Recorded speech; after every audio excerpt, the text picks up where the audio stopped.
I will make this as clear as possible. My mother had a fund that was supposed to be for both grandchildren. She told me multiple times it was for both of the kids. She also informed the girls that they had money. She passed away unexpectedly. My oldest name, Shelley, was the only one on the fund and it's legally hers. She didn't share it with her sister, Grace, and she has a huge head start in life with it. Due to this money, she's been able to go to college debt-free and will buy a house soon. My husband and I have been scrambling to give as much money as possible to Grace since she really got screwed over. Even with all our help, she still needs to take out student loans. Grace is working while in college and she found a student job that provides free housing. The issue is that she needs a car for it. So my husband and I will buy her a car because turning down this job will result in a ton of extra debt for her. Shelley found out about us getting the car and was angry. She's upset with us favouring Grace and never got a car from us. I pointed out she doesn't need help financially at all. We argued for a while and I had had enough. I told her that if she paid for her sister's college, I would stop favouring her with my money. She called me a jerk and isn't responding. Am I the idiot for telling my daughter if she pays for her sister's college, then I will stop favouring her sister with my money? Edit. According to my mother's partner, she had the money together to build it up more and was going to split it, $460,000, when my oldest went to college. She died before that. We've discussed it multiple times. Shelley was 17 when she got her inheritance. It had a block, so I couldn't touch it, which was fine. It was supposed to be for the girls. We thought she would just be kind and split it with her sister. She didn't, and it basically messed up her relationship with the family. As she puts it, it's hers legally. I don't need to share. Our other option would be to fight her claim, but we didn't have the money for that. She knows we all disapprove of her choice with it, especially since she knows Grandma wanted it shared. They are full sisters and have the same parents. Your eldest was given almost $500,000 and she's complaining you're buying her broke sister a car? Not the idiot. Your older daughter was very selfish not to split the money, knowing it was what her grandmother wanted. It's one thing to keep an inheritance your family member fully intended to be just for you without sharing, but this feels very wrong. I would be disappointed in her, and it would be hard to forgive. I can't imagine this isn't going to destroy a lot of relationships in the family. My jaw hit the floor on that amount. To be quite honest and blunt, Shelley sounds like a complete idiot. I wonder if Grace is aware of this amount. Shelley hit the lottery and is complaining about a used car her sister will get. OP, go tell Shelley she spent her money how she saw fit and didn't honour her grandmother's wishes to share. Now you're going to spend your money how you see fit, and you're doing it to make up for Shelley's greed. Tell her that. $500,000. How have you not disowned or disinherited your daughter? I'd be more proud of a child with a stable job than a rich go-no-contact daughter who'd sell her soul and sister's future for luxury in a family that clearly isn't destitute. And now she whines about her sister getting anything. What a greedy piece of work. Your younger daughter must sue the older one and have you and your husband as witnesses, to all saying it can't be done. It all depends on the state and the probate term limits. Suppose everyone knows Grandma was going to amend the will but passed away. In that case, it's grounds for contesting, but time is sensitive. You raised a thief. I'm amazed she even has your number. I, 28 female, have been with my husband, 28, for 9 years, married for 2 this summer. We have a daughter who's a pre-tween. We rarely even fight, and even if we do, it's been more major and serious things.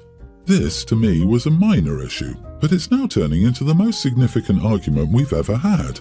So the problem is that my daughter and I love spicy food. I always have, and ever since I felt comfortable with her trying it, she's loved it too. Sure, we couldn't compete in a spice eating contest, and even though our tolerance is high, it's not extreme, but my husband hates it.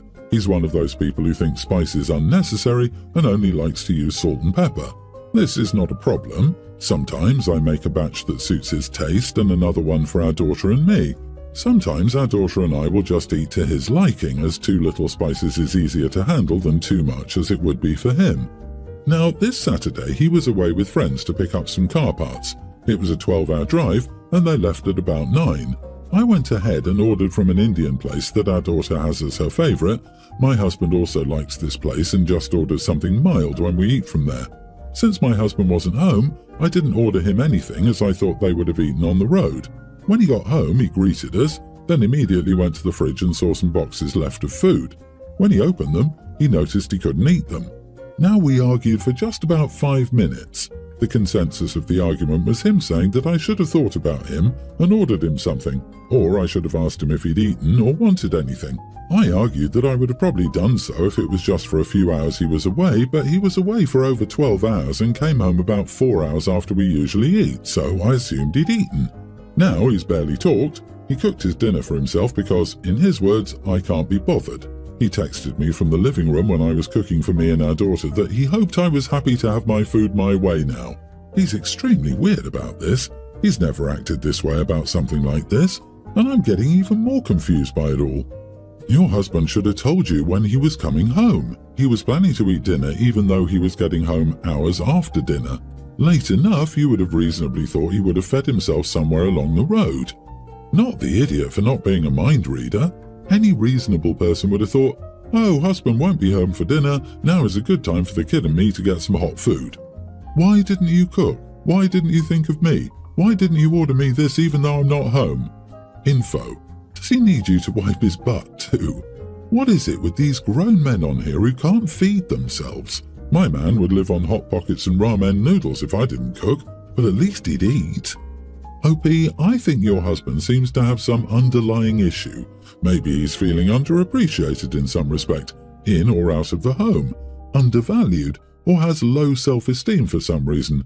He's making a big deal out of an issue that isn't an issue at all. People only do that when they're holding more than the actual issue in their hearts. Update, we talked this morning and he told me that he just felt forgotten about, and after he ate he was too ashamed to say he was sorry for starting an argument about this. I also apologised for not even texting him and told him I was sorry for hurting him. I also continued the argument without considering his feelings. Everything is great. From now on we will just try to improve our communication. Thanks yet again for the help. I'm 55 years old and I've been married for 35 years. I have one child, a daughter who's 32 years old. I'll call her Alice, and she's been with John for 10 years and married for 4 years. Alice has always wanted children, but they held off for a while to focus on their careers. She recently told us they were going to start trying to get pregnant. I love my daughter and I feel I've always been a good father to her, but I admit she and my wife have always had a special bond. This past weekend we went out to dinner with some friends and had a few drinks. When we got home we had a few glasses of wine. I point this out because my wife rarely drinks, so she's a lightweight. She was tipsy and we were talking about potentially becoming grandparents, and she made a comment about Alice's marriage that caught my attention. She said they've overcome a lot in the marriage, but then stopped herself and didn't continue. This made me curious because they'd only been married for 4 years and I wasn't aware of any roadblocks they'd encountered. Not that they share everything with us. I pressed her on what she meant, and finally she confessed that 1 year into the marriage, my daughter cheated with a co-worker. She tearfully confessed this to my wife a week after it happened because she supposedly felt so guilty. She begged her not to say anything and she kept her word until now. I was blown away because I didn't think she'd ever do something like that. I didn't know all the details. She got flirty with a co-worker and eventually they slept together once. Then she stopped it and has apparently been faithful ever since. I did feel some slight guilt because I knew my wife would not have told me if she was sober, and I wonder if I shouldn't have pressed her on it. But I can't undo what I learned. I should now point out that when I was a lot younger, I was with someone who cheated on me. I have zero tolerance for cheaters due to that, so I might be biased. John is also like a son to me and my wife. She asked me not to say anything and this confused me. When she said they had overcome a lot and I found out what happened, I assumed John eventually found out and they worked through it. But no, all she meant was that Alice grew as a person and became a better wife. I didn't push her any further, I let her go to bed. I hadn't had as much to drink, so I stayed up all night thinking. I decided then and there that either my daughter would have to confess or I would tell John. Not only does he have a right to know, but I would never be able to interact with him normally knowing this secret. I do love my daughter and I also worry about the potential fallout because she's trying to get pregnant. What if John finds out after the child is born? I feel like he had a right to know. I would not keep it a secret if I found out John cheated on her.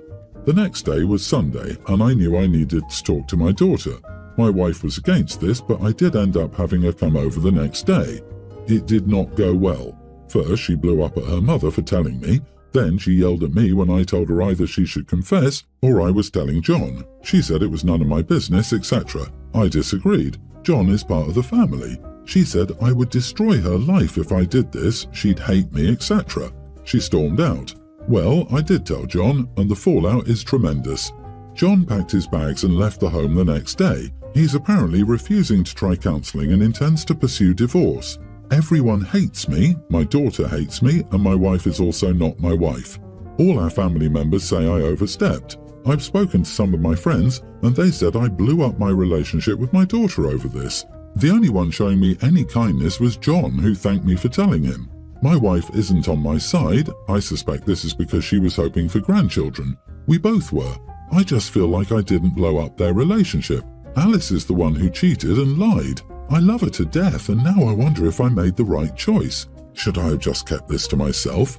I have always been friendly with John, and we have dinner with them at least once a month, not including holidays or birthdays. I know I couldn't interact normally around him, so what should I have done? Ban them both from my home without explanation? Never go to their home again? And if they have children, my wife will definitely want us over there more often, so I don't think I could hide this. I suck at poker, I just can't fake it. So, should I have kept quiet? And I guess also, am I wrong for being upset my wife isn't on my side? OP? Morally, you did the right thing. Personally, your daughter might never forgive you. Heck, your wife might not either. You did what was best for John, but with everything in life, there's the other shoe. By doing the best for John, 2 other people fell in pain. They may deserve it, but you must live with the fallout. You mean pain that they themselves caused. OP didn't cheat, daughter did. Though OP may have alienated most people in his life, the secret would have eaten him alive. Even without him revealing this secret, this may have come out eventually many years after too many drinks. John would have been more devastated after knowing everyone was keeping this secret. Honestly, I'd be wondering if there's anything else your wife has been hiding. How could she look at your son-in-law and spend time with him knowing your daughter had cheated and not feel bad? Because we usually have a hierarchy of people in our life. If you have children, they usually are your number one in the world. As a consequence, people will always prioritize them against the in-laws. OP's an idiot. The daughter did wrong, no doubt. But the mother cared and cares more about her than about the cheating. OP has destroyed the relationship of the mother with her daughter. So, yes, most parents would be more furious about this than about the son or daughter having cheated. This is a moral hill OP decided to die on, but I think it's very likely it will cost him his marriage. It is a very real possibility. My wife Sarah, 28, and I, male 30, have been married for 5 years. She's incredible, loving, and my favorite person in the world. Now, my entire family has a tradition of learning and speaking French. It's always been a fun way for us to bond. However, for Sarah, it's been a challenge. Sarah has tried for years to pick up the language, but due to her dyslexia, she's found it extremely difficult. It's been a great source of frustration and insecurity for her, especially when we're around my family who like to speak French with each other. My niece, nearly adult, Eva, is staying with us for a while. She speaks English and French too, and understandably speaks a lot of French around the house. While I understand it's just normal for her, it's been a bit upsetting for Sarah. She feels excluded from our conversations, and she started trying to brush up on it, but it's just stressing her out and hitting a nerve. Given the situation, I approached Eva and asked if she could try to speak more English around my wife. I explained that it wasn't about controlling her choices, but helping Sarah feel more comfortable and included in our conversations. Unfortunately, Eva didn't take it well. She accused me of prioritizing Sarah's difficulties over her comfort. She claimed that I was asking her to suppress her identity. I'm not sure if I handled it the right way. Am I the idiot for asking Eva to stop speaking French around Sarah? Edit, my wife and I live a few hours away from the rest of our family. Eva has just moved in with us for work opportunities. French is just a tradition everyone sort of learns from birth. We are Australian, and speaking French is just for fun in the family. My grandparents learned French and then passed it on to my mom and her siblings, then myself, my siblings and cousins, and now all their kids. Info: in what way is speaking French a part of Eva's identity? Is your family actually French, or have you just been taking a lot of French courses over the years? We are Australian, speaking French is just for fun. The niece is the idiot. Exactly. Your niece is deliberately inconsiderate by excluding your wife in a language your wife struggles with. You should have a conversation with your niece about being welcome in your home, and you would hate to see that welcome compromised by her insistence on making your wife uncomfortable. Remind her she's a guest of you and your wife, and a guest is only welcome till they cause a problem for the hosts. She needs to understand that being a guest means making sure that her presence isn't a burden on her hosts, and you wouldn't like to see her needing to find a different accommodation. Tell her you will always prioritize your wife and her comfort will never come first. Speaking French is optional, and to her comfort, as she can converse in English easily, but your wife can't easily converse in French. There's one flaw with your strategy. She's a nearly grown woman. If she was capable of understanding what you're telling OP to explain, she probably wouldn't need that in-depth explanation to start. It sounds more like she's just a brat who doesn't like being told what to do. Just have to hope she outgrows it.